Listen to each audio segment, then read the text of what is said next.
Hello and welcome to I think it's called Sewell and Sons. So this channel, realistically, it's I don't know what it's really about, but it seems to be just posting train videos of trains mobbing around scenery and whatnot. But in this video, we're going to be showing you how to convert a Tyco Sharknose into, well, it's still a Tyco Sharknose shell, but it'll be on an Athearn Blue Box engine. The Athearn Blue Box engines are, it's a very close fit. You just have to make a few modifications, and after that, it pops right on. So I have a stock Tyco right here, and a modified Tyco. So if you look at the wheels, you can see the wheels are a little shorter on the Athearn Blue Box. It's an F7 chassis. And it's a longer wheelbase. But when you swap it over, it still doesn't necessarily look bad. You know what I mean? It still looks like it fits because of the chassis itself. It's wider from here to here. Whereas on the Tyco, and I've kind of taken this apart a little bit already, so the wheels, obviously, they go all the way to this box, and on this, the box is essentially extended once you put that chassis on. And I mean, it's not like it looks dumb or anything. It still fits it fine, at least I think. And not only that, but knowing it runs a phenomenal amount of times better is well worth it, in my opinion. But, you know, to each their own. So, in order to do this conversion, which is what I'll be going over today, first off, you have to snap out the wheels / engine on these because they are I think pancake motor is what they're referred to as. And I've already snapped them out of this thing. So it's kind of a pain on this because essentially where they snap, there's a spot right here and there's another spot right here on each side. And the back wheels come out easy, but the front wheels, they're kind of a pain. Another thing you're going to have to do, this, if you can see this light right here, is connected up in the shell right here, and that is like this just pins in here. You can still see because part of the plastic is still pinned into this piece, and it broke on obviously this one and this one when I tried to get it off. I tried to get it off without breaking that, but at the end of the day, I ended up, which I'm going to do to this one too, I ended up shaving out that little post there and this post with the Dremel because I wasn't 100% sure if this engine would rub on the post once I put it in, although I will test it out first when I take out this middle piece. This middle piece is actually the worst part of, in my opinion, of snapping out, and it could be different with every chassis. You know, I guess it depends on how many times it's been popped in or out throughout its years. Because someone did mess with this at one point because the weights aren't snapped into this for whatever reason. And other than modifications on the shell, which I did modify the coupler area a little bit on this one. Wasn't sure if I had to. So I'll find out with this other shell, just to give it a little extra length, because this right here was going to rub into it. And here's another thing on the chassis. So as you can see, the chassis, I ground down and rounded out the front of it in order to fit this onto this, because if you see in here, there's an edge that will essentially rub up on that son of a gun. So that takes a little bit of time. It's nothing too crazy. It's just, you know, kind of annoying. And when I was doing it, I kind of, you know, tried to block as much as I could block from getting metal shavings into the engine and whatnot, although there was still, you know, some debris that kind of made its way in places it probably shouldn't have. But for the most part, in the main part of the engine, it was blocked off and safe. So with the with this, while taking out these wheels, another thing, this wire, as you could tell, runs over this middle part right here. So what I did was I just unscrewed it and screwed it back in once I took it out, because it, which side is it? Yeah, as you can see right there, I just took out that screw and I was able to pop off the whole thing, no problem at all. The other one, the first one, I did just snap the wire, although that wasn't a big deal either. But this one, I don't believe ran, although I could be wrong because I never really tested it. Although I am giving these to my dad to make a recently free Tyco he got run. So either way, it's will be getting repurposed, and it actually ran pretty good. I will now Dremel out this section and take it out. The hardest thing is prying out the these little guys in here that this thing snaps into. It's just very tight, and I get nervous that it may crack the shell or something while trying to get this out. Okay, so back at it again, and I cut out this middle piece right here. Obviously everything's still kind of intact. I am now gonna, seems like I should be able to get some of these weights out of here. Get some of that stuff out, and then I will try to pry out the each side here. I may have to go in and cut it up a little more, but for the most part I think we should be good. But yeah, it's, let me see here.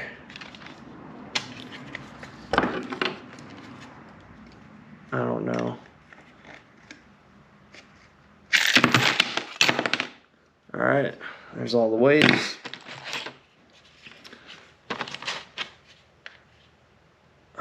This is the nerve-wracking part. I'm just slipping this in here. This is just a tool to see. That's a sketchy noise, even though it just clipped out. That just, okay. So that side came out good. But as you can see, I had to like pop it out with this. And theoretically, sure, maybe I'd be able to get it out with just doing it like this normally. But like I said, I don't want to break it. And it's not like I'm reusing that anyway, so it doesn't really matter to me.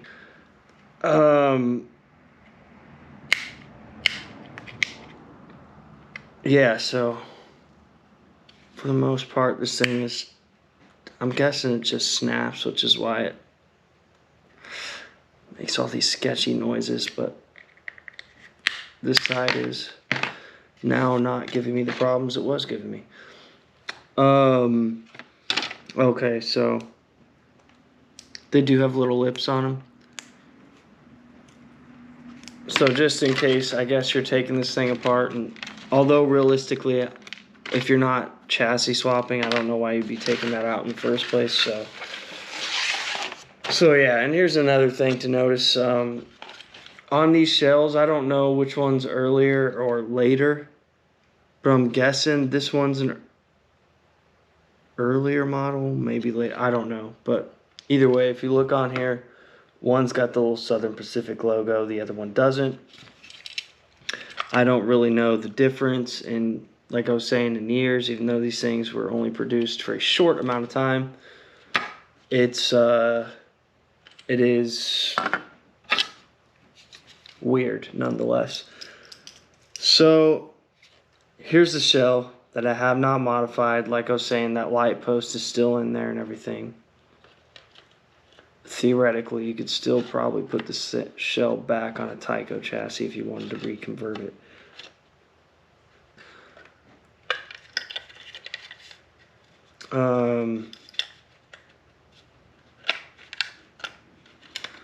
I don't think.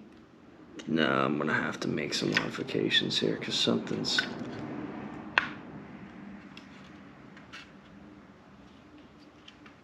Actually, I believe something is rubbing up front, but it's still.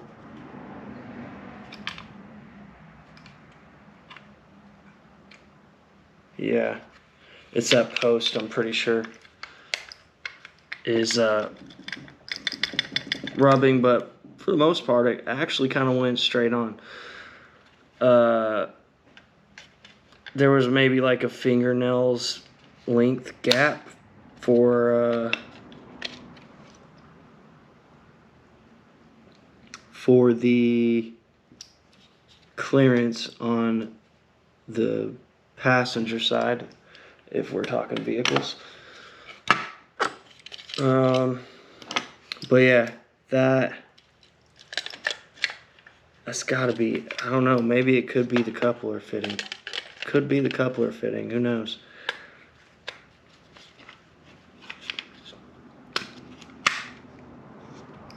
You know what?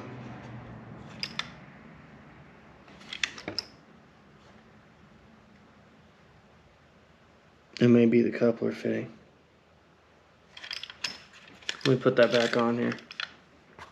I will figure this out and come back to you guys. Alright, so it is the coupler fitting.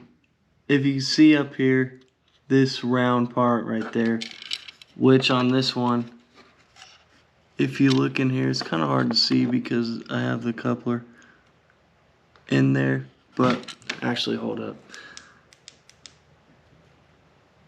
If you look in there, it's flat up against the area in which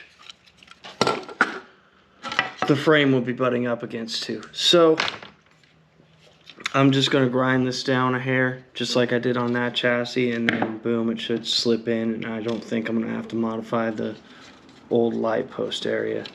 Although I probably will have to if I want to ever modify the light on the engine to be a little closer up front in the cab to get the light to shine properly out of the light bulb section there, you know, because with it sitting on it right now, the light would essentially just be shining more so out of the cab rather than out of the front light area, which is one more modification to the actual engine chassis that you would have to make if you want to make it a little better.